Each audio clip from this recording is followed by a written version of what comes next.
So far we have discussed about the discovery of fullerene. Then we studied about the different forms of fullerene, including the ellipsoid form, the nanosheets, and of course the spherical Buckminster fullerene. After that we studied about the structure of fullerene. In this video we shall be focusing upon the properties of fullerene. Fullerene actually it exists as a black powdery material.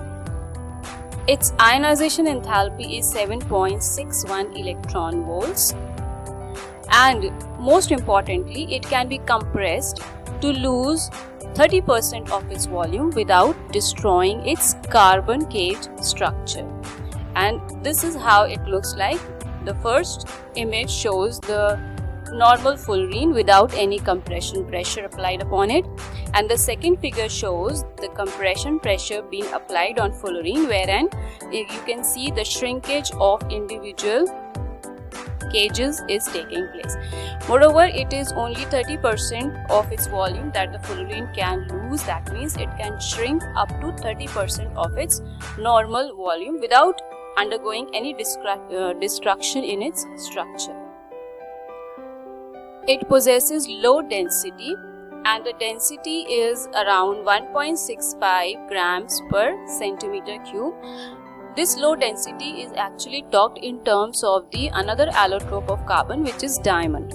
So relative to diamond, which is possessing the density of 3.51 grams per centimeter cube, the density of fullerene is low. Moreover, fullerenes are stable up to a temperature of 1000 degrees centigrade. Due to the sp2 hybridized carbon, if you remember in our previous video we studied that the type of hybridization that is present in fullerene is sp2. So due to sp2 hybridized carbon, it gives electron withdrawing effect. That means minus I effect is possessed by the fullerene. Since the cage is entirely of sp2 hybridized carbon, so it gives the electrons withdrawing negative inductive effect. So the fullerenes are strongly electron attracting in nature, that is they can readily react with nucleophiles. This property is actually interrelated to the hybridization of the carbon present in it, right? The high strain energies contribute to the reactivity of fullerene. It possesses aromaticity. It is soluble in organic solvents, most importantly as in carbon disulfide, and also in benzene, wherein in benzene it forms a colored solution, right? It shows some electrical conductivity, definitely due to the movable electrons present in it. If we talk about the solubility, as we mentioned in our previous point, it is the only known carbon allotrope which is soluble in nature. Otherwise, diamond and graphite, they are not known to be as independently soluble in the organic solvents as compared to fullerenes. Fullerenes are susceptible to degradation or decomposition in the presence of light and oxygen. And as we mentioned earlier also, the high strain energies, they contribute to the reactivity of fullerenes. Since all the carbon-carbon bonds are optimized in their configuration, so they become very inert and are not prone to reactions as other carbon molecules. After studying the properties of fullerene, we then come to the applications of fullerene. Fullerene owes numerous interesting applications in its account, be it a broad area ranging from engineers to the researchers as well. It is most importantly used in drug delivery system, wherein the space inside the fullerene is of very importance actually.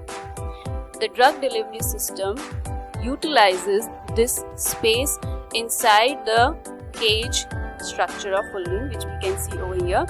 The blue and the yellow colored space, they represent a drug that has been entrapped into the cage of fullerene molecule. Such an interesting molecule over here. So the space inside the fullerene is of importance because it is big enough for the atoms and molecules to fit inside.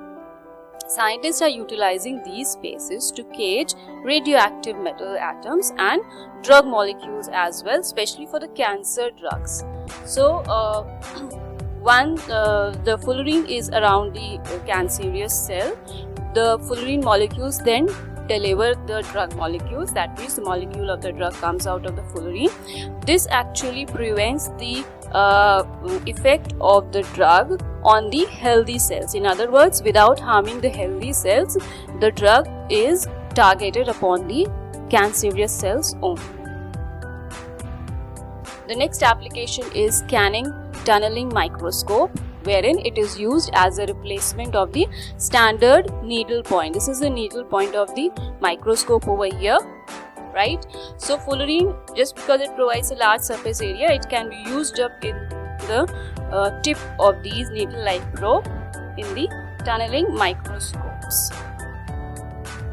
It can be used as a catalyst due to its high reactivity as well, and most of the derivatives of fullerene are widely used in N-type materials. Why? Because they can provide electrons. It is used in the manufacturing of anti-aging cosmetic creams due to antioxidant property of the fullerene. Fullerene is used in the purification of water from the free radicals, which is very important, besides the ions present in it, and it becomes superconductive. This is an important characteristic feature also of the fullerene. It becomes superconductive when the alkali metal such as potassium ion is fit into the cage of fullerene. In the figure we can see that the fullerene cage is there, and inside the cage the potassium ion has been entrapped in it, right? So we have a good futuristic research of this fullerene molecule for the superconductivity as well, and owing to it we have many applications to it.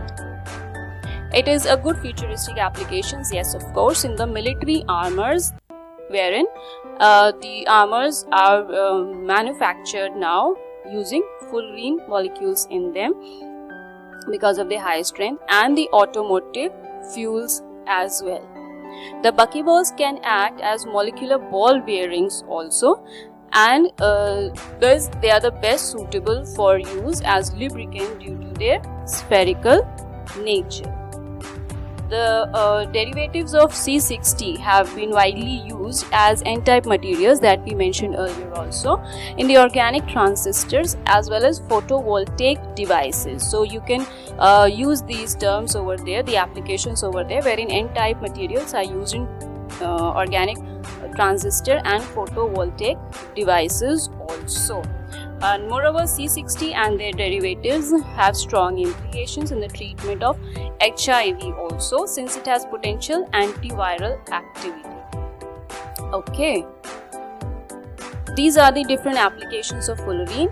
Now if we are asked to draw the structure of fullerene, this is how we go easily actually. First you draw a pentagon, right? This is an easy geometric figure. We draw a pentagon, and every corner of this pentagon is carrying a carbon atom. Okay, now from every carbon atom you draw a line outside, and on these lines you then complete it in the form of hexagon. So in other words, every edge of the pentagon is carrying a hexagon sitting upon the edge, right? It is this planar figure actually which becomes concave, right, and then gives a spherical shape of the fullerene. This is how you can draw the structure of fullerene very easily. That's the planar structure in zoom in form and the structure of fullerene, right? Because whenever we give the figure along with the content, our answers, our representation becomes very effective and good as well. So this should be promoted in answering.